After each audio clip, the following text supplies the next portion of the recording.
hapon sa inyo mga kaibigan.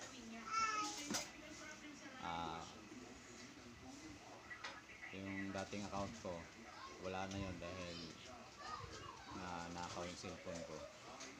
Bagong account ko ngayon, Agimat ni Master Mel.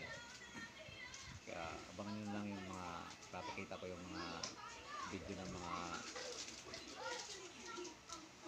mutya ng kalikasan para may share ko kung anong ibig sabihin ng mga mutya, kasi maraming klase ang mga mutya ng kalikasan. Kanya-kanya namang gabay yan, saka kanya-kanyang lakas yan.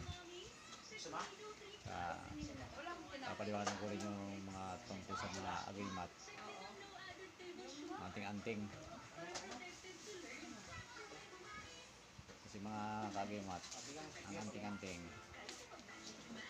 may expired yan.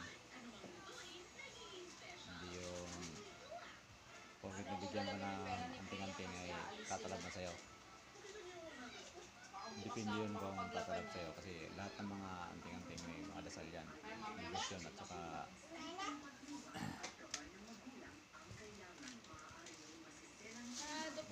pupunto ka muna, pupuder sa sarili mo. Saka sa mga